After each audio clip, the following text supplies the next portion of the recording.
A'udzubillahi minasyaitonirrajim. Bismillahirrahmanirrahim. Alhamdulillahirabbil alamin wassalatu wassalamu ala Rasulillahi wa ala alihi wasahbihi ajmain. Alhamdulillah, bersyukur kepada Allah Subhanahu wa taala. Pertama-tamanya dan seterusnya kita bersalawat kepada Nabi sallallahu alaihi wasallam. Alhamdulillah, selamat datang semua kepada dalam sesi kita pada pagi ini, pada kali ini, iaitu tadabbur harian, setiap satu hari satu muka surat, insya-Allah. Hari ini kita akan bersama-sama di muka surat 158. Sebagaimana yang terpapar di depan kita, kita boleh lihat sekarang, insya-Allah. Dan kita akan bersama-sama akan mentadabbur pada hari ini pada ayat Al-A'raf 58 sehingga ayat 67, insya-Allah. Alhamdulillah kepada semua sahabat-sahabat semua yang bersama-sama dengan kita pada pagi ini, agar dapat kalau boleh buka mushaf, kalau ada mushaf, kalau ada kemudahan, kelapangan, insya-Allah untuk boleh bersama-sama dengan kita pada pagi ini. Terima kasih kepada yang memberi feedback, yang memberi respon sekarang ini tentang suara dan juga gambar.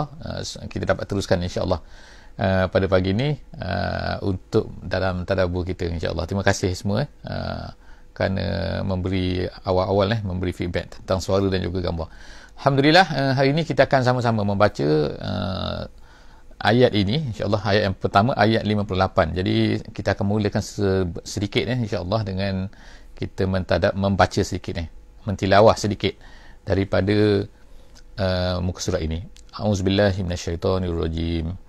Wal baladut thayyibu yakhruju nabatuhu biizni rabbih والذي خبث لا يخرج إلا نكدا كذلك نصرف الآيات لقوم يشكرون.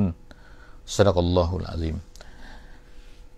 Kita mulakan hari ini menceritakan tentang Allah Subhanahu wa taala menceritakan tentang iaitu al-baladut thayyib. Allah Taala mengatakan baladut thayyib iaitu negeri yang baik.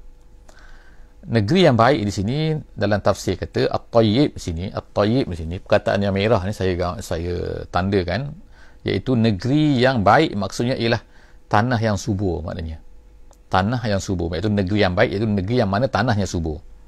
Yakhruju nabatuhu, akan keluarlah nabatnya iaitu tumbuhannya biizni rabbih, dengan izin Tuhannya.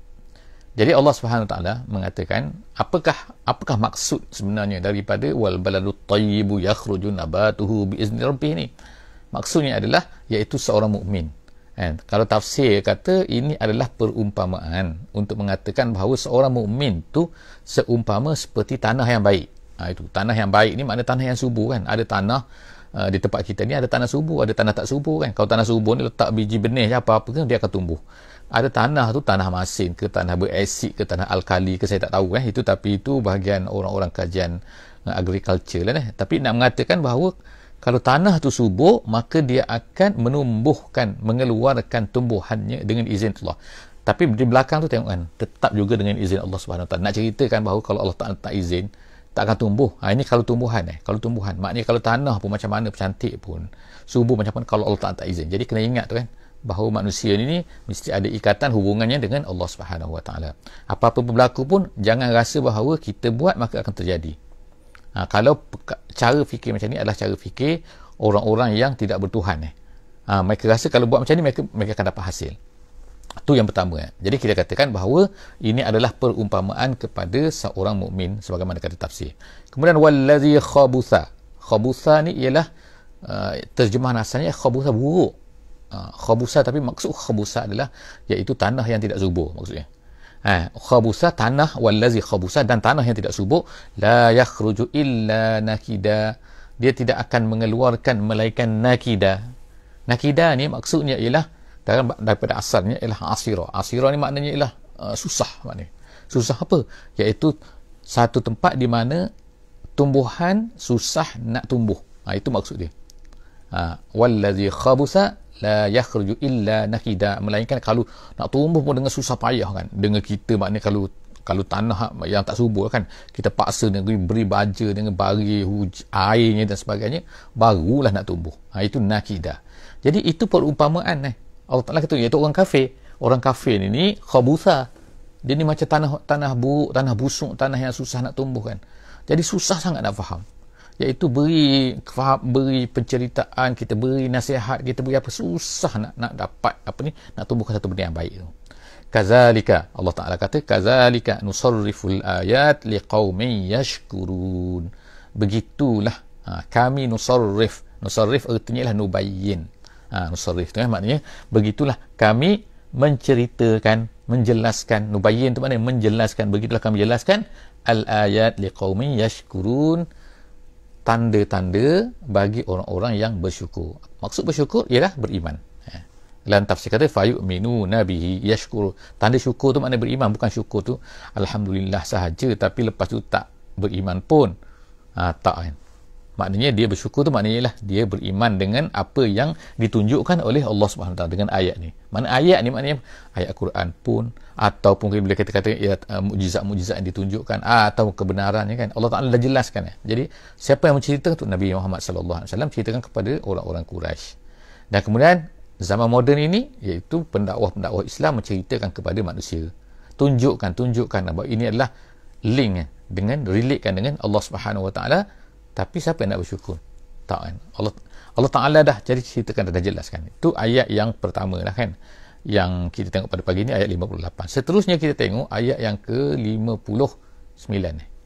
Allah Ta'ala kata, laqad arsalna Nuhan. Sekarang kita mula masuk jadi lupa saya nak sebut tadi bahawa dalam muka surat ni dalam muka 158 ni sebenarnya Allah Subhanahu Wa Taala mula menceritakan kisah-kisah Nabi-Nabi. Selepas daripada ayat yang pertama ni yang kita baca tadi 58, selepas daripada tu sampailah ke bawah, habis muka surat ni kita akan tengok ada dua cerita. Iaitu yang pertama cerita Nabi Nuh alaihi salam. Allah Taala tak ceritakan dengan jelas dengan sepenuhnya. Tapi Allah Taala cerita dengan ringkas. Bukan jelas tadi silap tu. Tapi maknanya ialah Allah Taala tak ceritakan dengan sepenuhnya lah ceritanya di sini dalam surah ni. Allah ceritakan secara ringkas saja. Yang kedua, Allah Taala ceritakan tentang kisah Nabi Hud alaihi salam dengan kaum dia.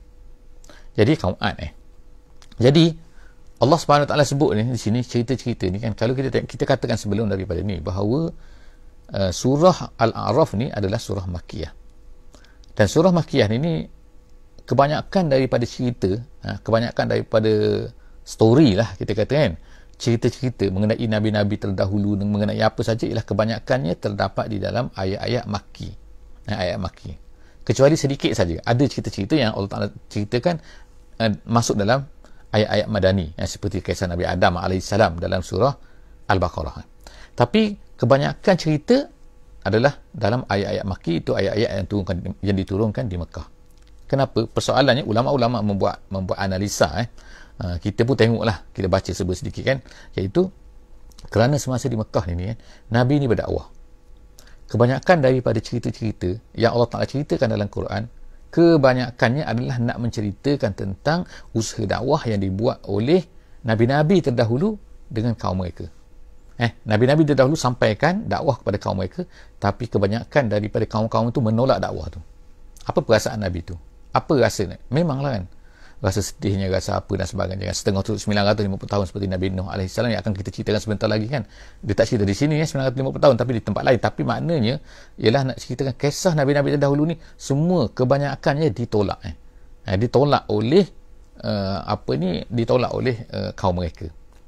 Jadi apabila Nabi kita, Nabi Muhammad sallallahu alaihi wasallam menghadapi penolakan daripada orang-orang Quraisy, maka automatically lah nak mengatakan kepada Nabi Muhammad sallallahu alaihi wasallam, ya wahai Muhammad, bukan kau saja menghadapi masalah seperti ini. Bukan kau saja menghadapi penolakan, orang-orang tolak ni. Bukan kau saja, tapi nabi-nabi terdahulu. Nabi Nuh ke, Nabi Idris ke, Nabi Idris tak ada, Nabi Nuh ke, Nabi Ibrahim ke, Nabi Musa ke, Nabi Ayub ke, Nabi apa-apalah kan. Kebanyakan daripada nabi-nabi ni Allah Ta'ala ceritakan dalam Quran ialah menolak dakwah yang dibawa oleh nabi-nabi. Jadi oleh kerana itulah itu di antara hikmahnya yang kita boleh dapat insya-Allah. Jadi kita pun sebagai orang yang hidup pada hari ini, apabila kita ni menyampaikan Islam dan kita menghadapi masalah iaitu masalah penolakan, orang tak terima dan sebagainya daripada manusia, yang kita ceritakan Islam kepada mereka pada hari ini, maka perkara itu adalah perkara yang memang biasa, Nabi kita pun kena, dan oleh kerana itulah maka cerita-cerita yang ada di dalam Al-Quran ini sangat-sangat bagus menjadi panduan kepada pendakwah orang yang mengajak kepada orang Islam. Dan sebenarnya sepatutnya semua orang Islam ni adalah menjadi pendakwah kan, bukan hanya yang dinamakan sebagai orang dakwah saja. Itu tak ada istilah tu kan. Orang dakwah tu adalah istilah yang kurang betul sikit Jadi Allah SWT sebut ni, laqad arsalna nuhan ila qaumihi. Allah Taala kata kami sebenarnya, kami ni arsalna nuhan, kami telah utuskan nuhan ila qaumihi, Nuh kepada kaumnya. Faqala, lalu dia pun berkata, lalu Allah Taala pun ceritakan apa kata Nabi Nuh kepada kaum dia. Faqala ya qaum, wahai kaumku. Jadi dia menyeru maknanya kaum, maknanya panggilan itu dikatakan adalah panggilan yang manja lah kan. Kalau orang Brunei ni dia kata lai, dia kata gitulah kan. Kalau panggil budak kan, maknanya panggilan kasih sayang maknanya kan. Jadi ya kaum, dia kata wahai kaum, kaumku lah ya kaum, dia kata. Kemudian dia kata u'budullah, apa dia yang diajak, apa dia yang diseru. Ini dia punya konten Maknanya setiap nabi-nabi, kalau kita tengok dalam Quran kan, dia akan menceritakan, semua nabi-nabi terdahulu semua menceritakan hampir benda yang hampir sama yang mereka serukan kepada kaum mereka, iaitu apa? Dia kata apa mereka kata? Dia kata u'budullah ma lakum min ilahin ghairuh. Beribadahlah kamu kepada Allah. Beribadah ini bukanlah beribadah tu maknanya beribadah melakukan ibadat khusus tu, bukan sahaja, tapi maknanya seluruh hidup sepatutnya menjadi hamba. Itu abdun. Daripada perkataan abdun tu maknanya hamba maknanya. Jadi perhambakanlah diri kamu, u'budullaha, kepada Allah, ma lakum min ilahin ghairuh, yang mana tidak ada ilah selain daripadanya. Tidak ada ilah maknanya tidak ada sembahan, tidak ada yang sepatutnya kita ikut, tidak ada yang sepatutnya kita tunduk. Jadi itu kan. Jadi ini adalah sikit kan panjang kalau kita nak ceritakan tentang ada perbezaan dalam bahasa Arab di antara ilahun dengan rabbun. Kalau rabbun tu maknanya Tuhan juga kalau ikut terjemahannya kan. Tapi ilahun kalau ikutnya Tuhan juga, ikut terjemahan lah. Tapi dari segi makna bahasa Arab ni dia agak berbeza sikit. Ilahun maknanya ilah daripada kita kepada Allah Subhanahu Wa Taala. Kalau rabbun ni ilah dia daripada Allah Taala kepada kita. Allah Taala menciptakan kita, Allah Taala memberi rezeki pada kita dan sebagainya. Dan kemudian kitalah sepatutnya tunduk kepada Allah dan ikut Allah Subhanahu Wa Taala dalam semua perkara. Jadi itulah maksud yang disebutkan oleh nabi-nabi ini. Nabi Nuh alaihissalam berkata wa ya kaum, dia kata u'budullah, perhambakan diri kepada Allah Taala saja, ma lakum min ilahin ghairuh inni akhafu alaikum azab yaumin azim. Dia terus beri peringatan. Aku takut, dia kata, aku takut ke atas kamu azab pada hari yaumin azim, iaitu hari kiamat, hari yang besar. Sebab itulah aku ni nak dapat upah ke? Nabi-nabi ni tak dapat upah, Rasul-Rasul tak dapat upah, tapi mereka ni terus bercerita, dan mereka ni kena macam-macam kan, kena ditimpakan macam-macam oleh kaum mereka, tapi mereka terus suka bercerita, walaupun lama terus suka bercerita, nak tunjukkan betapa bersungguhnya nabi-nabi ni, betapa mereka ni kan tak heran apa yang terjadi pada mereka, yang penting aku nak kamu semua ni masuk syurga. Itu kan betapa sayangnya nabi-nabi ni kepada umat mereka kan. Jadi begitulah juga Nabi Muhammad SAW berusaha keras, bukan dapat upah kan, habis harta. Kalau kita tengok Nabi Ayub semalam yang kita ceritakan di Masjid Sengkurung, iaitu apa, Nabi Ayub ni kan sampai habis harta dia kan, sakitnya, menderitanya kan, berdakwah 80 tahun. Jadi maknanya sini ialah Allah SWT kata semua nabi-nabi macam tu, dia beri nasihat ni, akhafu alaikum azab yaumin azim, itu yang dia takut. Jadi seterusnya Allah Subhanahu Wa Taala kata, selepas tu kita tengok muka surat seterusnya, iaitu apa jawapan daripada kaum dia. Qalal mala', al mala'u maknanya ialah pembesar, maknanya kalau ikut terjemahan kan. Dalam tafsir jalan lain contohnya dia kata al mala' ni ialah al ashraf, orang-orang yang kenamaan, orang-orang yang mempunyai pangkat. Dan dulu kita pernah cerita tentang al mala' ni kan, dari segi makna dari bahasa Arab, daripada mala'u ni makna penuh. Penuh ni kenapa? Kerana orang-orang di satu tempat, satu negeri tu, mereka melihat pembesar tu ada dalam kepala mereka, ada dalam pemikiran mereka penuh gitu. Bukan kalau orang-orang biasa ni tak ada pun dalam kepala, tak ada fikiran pun dalam fikiran, orang pun tak kenal orang. Jadi al-mala' ni ialah orang yang terkenal, orang yang kenamaan, orang yang besar, orang yang mempunyai kuasa, orang yang macam-macam lah. Itu al-mala'. Faqala al-mala'u min qaumihi, berkatalah malak daripada kaumnya. Daripada maknanya bukan orang lain, daripada kaum dia juga. Inna lanaraka fi dhalalin mubin. Tu standard maknanya standard. Semua Allah Ta'ala ceritakan apabila Nabi-Nabi ni datang di zaman dahulu kan, sampai sekarang pun kan, iaitu tuduhan yang dikenakan kepada mereka, yang dikatakan, yang dilontarkan ialah inni lanaraka fi dhalalin mubin. Kami tengok kamu ni sesat kamu ni dolal dolal maknanya sesat lah kan mubin memang clear lah, memang jelas memang kamu ni sesat bukannya nampak-nampak seperti tak, memang kamu ni bayin mubin tu maknanya bayin dalam tafsir. Jadi Allah SWT kata itu tuduhan tuduhan orang besar. Apa kata? Qala ya qaum, jawapan daripada Nabi Nuh alaihi salam ni, dia berkata qala ya qaum, wahai kaum, laisa bi dalalah, tak ada pada aku ni dalalah. Dalalah sini dia kata dolal, sini dia kata dalalah.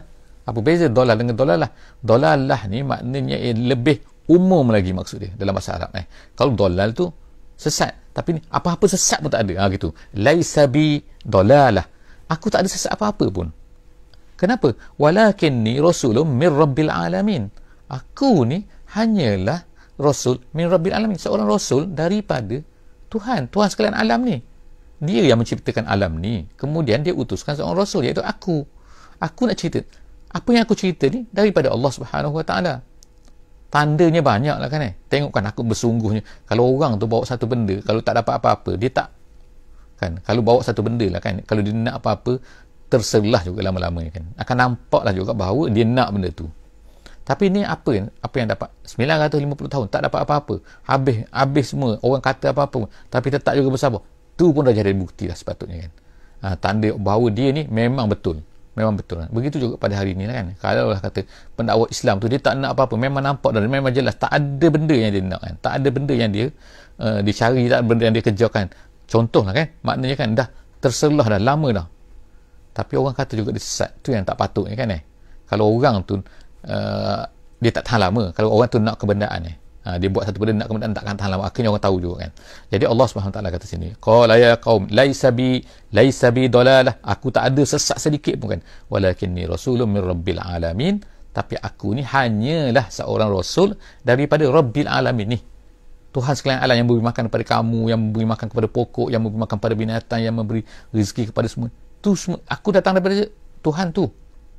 Kemudian apa aku buat? Uballighukum risalati rabbi. Aku ni hanya menyampaikan saja. Dalam qiraat, ada bacaan, ada dua bacaan di sini, uballighukum dengan uballighukum. Ada dua di sini Jadi kalau kita dengar ada orang baca kan, kenapa baca uballighukum? Itu qiraat lain lah, ada qiraat. Maknanya qiraat yang betul juga, tapi ada satu lagi kita baca uballighukum. Jadi kita baca ikut qiraat kita lah kan. Qiraat daripada Asim ni, uballighukum risalati rabbi. Nabi Nuh berkata, aku hanya menyampaikan. Tu maknanya tabligh tu datang dari perkataan ni, iaitu menyampaikan. Tu kerja nabi-nabi uballighukum risalati rabbi. Kemudian yang kedua, wa ansah ni makna nasihat. Aku ni nak nasihat je. Wa ansahu lakum wa a'lamu minallah ma la ta'lamun. Yang kedua, aku nak nasihat, dan aku ni menyampaikan kerana apa? Kerana aku tahu apa yang kamu semua tidak tahu daripada Allah, iaitu sebab Allah Ta'ala beritahu kepada aku. Jadi sekarang ni Allah Ta'ala beritahu kepada aku nak beritahulah kepada kamu semua. Aku ni bukan nak tunjuk pandai. Itulah kan, kalau kita cakap kasar kan bukanlah cakap tu kan, bukan beritahu kepada manusia cakap macam tu kan, tapi aku ni sebenarnya bukanlah pandai-pandai, memandai-mandai, tak kan, tapi sebab aku tahu ada benda yang kamu ni tak betul. Jadi sebab tu aku nak sampaikan. Aku nak sampaikan kepada kamu apa yang kamu semua mala ta'lamun, apa semua yang kamu tidak tahu. Seterusnya Allah Subhanahu Wa Taala sebut, kita tengok lagi the next ni, ayat 63. Allah Subhanahu Wa Taala pun ceritakan, awa ajibtum, maknanya kamu ni pelik gitu kan. Jadi ulama-ulama tafsir kata kat sini kan, mereka pun tak beriman lah. Mereka tak beriman dan rasa pelik. Kazzabtum, kemudian awa'ajib. Situ maknanya adakah, maknanya adakah. Awa'ajibtum, dan adakah dan ajib kamu ni, kamu rasa pelik. kamu tak beriman, dan kemudian kamu sepelek. Gitu. Kamu mendustai. Kazzabatum, kemudian ajibatum. Gitu. Dia itulah makna yang diberikan oleh tafsir Jalalain. Jadi dia kata, kamu tak percaya. Kemudian kenapa kamu tak percaya? Kamu rasa pelik ke?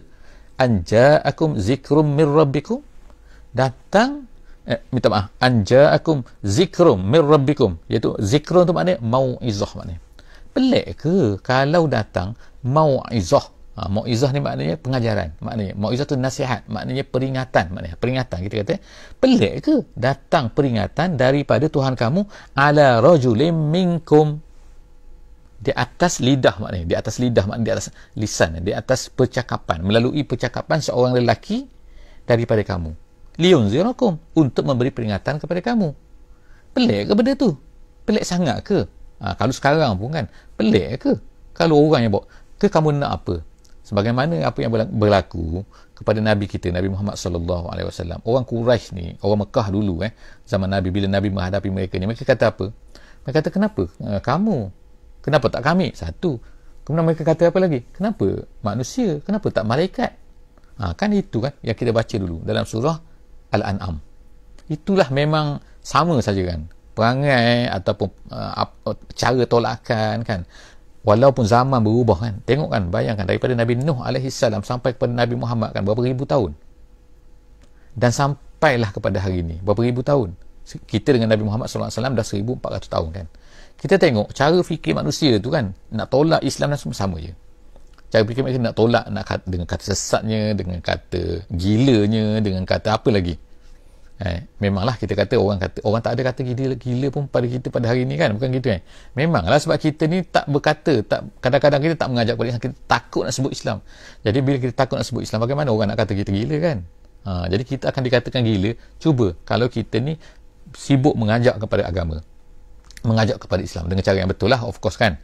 Tapi orang akan kata pada kita. Jadi Allah SWT kata, Nabi Nuh AS ni berkata, dia kata, pelik ke seorang lelaki daripada kamu ni datang liunzirakum, untuk beri peringatan kepada kamu, walitattaku, supaya kamu ni bertakwa, takut kepada Tuhan, takut kepada Allah. Kemudian wala'allakum turhamun, moga-moga kamu semua ni dirahmati, kamu dapat rahmat kan. Maknanya sini ialah takwa akan dapat rahmat. Kita tengok sini, takwa akan dapat rahmat. Kalau kamu tattaqu, kamu akan turhamun. Ada hubungan tu kan. Kita kalau kita tak bertakwa, kesimpulan dia terbalik kan. Cara kita faham terbaliknya ialah kalau kita tak bertakwa, kita tidak akan dapat rahmat daripada Allah Subhanahu Wa Taala. Seterusnya Allah Subhanahu Wa Taala berkata ayat 64 ayat 64. Jadi dia kata fakazzabu. Apa yang berlaku ialah mereka pun mendustainya, menolaknya Nabi Nuh. Mereka tolak Nabi Nuh, fa anjaynahu wallazina ma'ahu. Kemudian kami selamatkan Nuh tu. Wallazina ma'ahu, dan orang-orang yang bersama dengan dia. Tu maknanya habis. Kesimpulan ceritanya pendek kan. Allah Taala nak ceritakan apa yang Nabi Nuh bawa, kemudian bagaimana sikap kaum Nabi Nuh, kemudian mereka tolak juga. Nabi Nuh dah cerita dah mereka tolak juga, fakazzabu. Lalu apa jadi? Allah Taala pun kata fa anjaynahu. Allah Taala tak sebutlah apa yang berlaku kan, tapi tu maksudnya seterusnya apa lagi? Mereka dusta, terus Allah Taala kata fa anjaynahu wallazina ma'ahu. Kami selamatkan dia bersamanya dan orang-orang yang beriman bersamanya fil fulki, di dalam kapal. Fulki tu kapal kapal lah, kita nak kata perahu tu kecil kapal kapal besar kan. Wa aghraqna allazina kazzabu, dan kemudian Allah Taala kata kami tenggelamkan. Kami tenggelamkan semua. Aghraqna allazina kazzabu, orang-orang yang mendustai itu. Yang mendustai siapa? Yang kata tipu ayat-ayat kami, bi ayatina innahum kanu qauman amin. Allah Taala kata mereka semua tu, orang yang tolak agama tu, orang yang tolak Nabi Nuh tu, semua tu amin. Yang ditenggelam kat tu. Kenapa? Kata tolak mereka tu amin tu maksudnya ialah buta. Daripada amiyah. Amiyah tu amin. Jadi kaum yang buta. Buta apa? Buta bukan buta mata. Mereka mata ada nampak, pakai cermin mata lagi, pakai kita katakan contact lens lagi kan. Setengah tu buat pembedahan. Mata elok, hati tak nampak. Amin situ maksudnya mereka itu adalah kaum yang tak nampak benda yang betul. Tak nampak benda yang betul dengan hati lah kan, bukan dengan mata kan. Jadi itulah kita katakan chop Allah Subhanahu Wa Taala, Allah Taala bagi kepada mereka ni nama mereka, iaitu mereka ni adalah golongan-golongan yang buta, yang tak nampak kebenaran. Kemudian kita masuk pula sekarang ni kepada ayat 65. Allah Taala kata wa ila adin akhahum huda. Kita kata ni kisah yang kedua. Allah Taala kata, dan kemudian Allah Taala utuskan pula, iaitu Ad. Ila adin, kepada kaum Ad tu Allah Taala utuskan akhahum huda, iaitu saudara mereka. Saudara tu maknanya ialah daripada kaum mereka, daripada grup mereka juga, bukan orang lain. Bukan orang lain. Akhahum, saudara mereka, iaitu Hud. Allah Ta'ala Hud. Qala ya qaum u'budullah ma lakum min ilahin ghairuh. Kita tengokkan sama saja kan. Apa yang dibawa oleh nabi-nabi ni semua sama je kan. Iaitu u'budullah, tak ada Tuhan melainkan Allah. Maknanya ma lakum min ilahin ghairuh. Afala tattaqun. Kamu tak nak bertakwa ke? Itulah kenapa kamu tak bertakwa, iaitu dalam tafsiran kata, kenapa kamu tidak takhafunallah wa tu'minun. Kenapa kamu tak nak bertakwa, maksudnya tidak takut kepada Allah dan kemudian beriman. Aku dah beri peringatan. Qalal malak, sekali lagi kan Allah Taala kata, tengok kan, jadi saya merahkan sini yang mana qalal malak, lalu berkatalah golongan malak. Jadi kita tengok kaum Nabi Nuh pun yang menentang dia adalah yang dikepalai oleh al-malak. Kaum Nabi kaum Ad pun, ketua yang menentang Nabi Hud alaihissalam juga adalah al-malak. Kemudian Allah Taala kata qala al-malak, berkatalah pembesar-pembesar tu, asyraf yang kita kata tadi tu, allazina kafaru min qaumihi, iaitu al-malak yang kafir. Maknanya di sini bila kita baca kat sini, kita pun nampaklah kembali, tidaklah semua al-malak tu, taklah semua pembesar-pembesar tu menentang, tapi yang menentang itu ialah orang-orang yang kafir, pembesar-pembesar yang kafir daripada kaumnya. Mengepalai yang kafir daripada kaum Ad tu, iaitu pembesar-pembesar. Jadi dia kata apa? Dia kata inna lanaraka fi safahah. Tadi kita tengok dia kata apa? Kaum Nabi Nuh tadi berkata kepada Nabi Nuh alaihissalam, dia kata kamu ni sesat, kami tengok sesat lah. Lanaraka maknanya kami tengok kamu, gitu kan, fi safahah. Tapi di sini pula dia kata kami rasa kamu ni bodoh lah ni. Safahah ni bodoh maknanya, tak berapa betul lah, gitu dalam istilah sekarang kan. Bengong ke apa benda tak tahulah kan istilah mana, tapi makna istilah-istilah yang buruk lah, yang menunjukkan kepada kebodohan. Kenapa dia kata ditampalkan label-label ni kepada Nabi-Nabi ni, supaya orang semua tak pergi. Kamu pergi kepada orang bodoh, macam itulah kan, kamu percaya kepada yang bodoh tu. Safahah dia kata. Kemudian Allah Ta'ala kata wa inna lanazunnuka minal kazibin, dan kami rasa kamu ni penipu, kami rasa kamu ni minal kazibin, daripada geng-geng penipu ni. Tak adalah maknanya kan, tipu je kamu ni, ajak gini kan. Kamu tengok kan, apa yang dia ajak tu bukan bohong ke, pelik sangat ke apa yang dia ajak oleh Nabi-Nabi ni. Kita tengok insya-Allah kan ayat yang terakhir. Qala ya qaum, berkatalah Nabi Hud alaihissalam, dia kata ya qaum, wahai kaumku, laisa bi safahah, aku ni tak ada safahah, aku ni tak ada kamu kata bodoh kan, kalau tadi dolal sesat ni yang kedua pula bodoh pula dia kata. Jadi Nabi Hud alaihissalam berkata kepada kaum dia, tak ada, dia kata laisa bi safahah, aku ni tak ada, bukan bodoh, kata walakinni rasulun min rabbil alamin, tapi aku ni hanyalah seorang rasul daripada Tuhan sekalian alam ni, yang beri makan kepada kamu semua benda ni kan. Itulah. Jadi sampai di situ kan kita berhenti.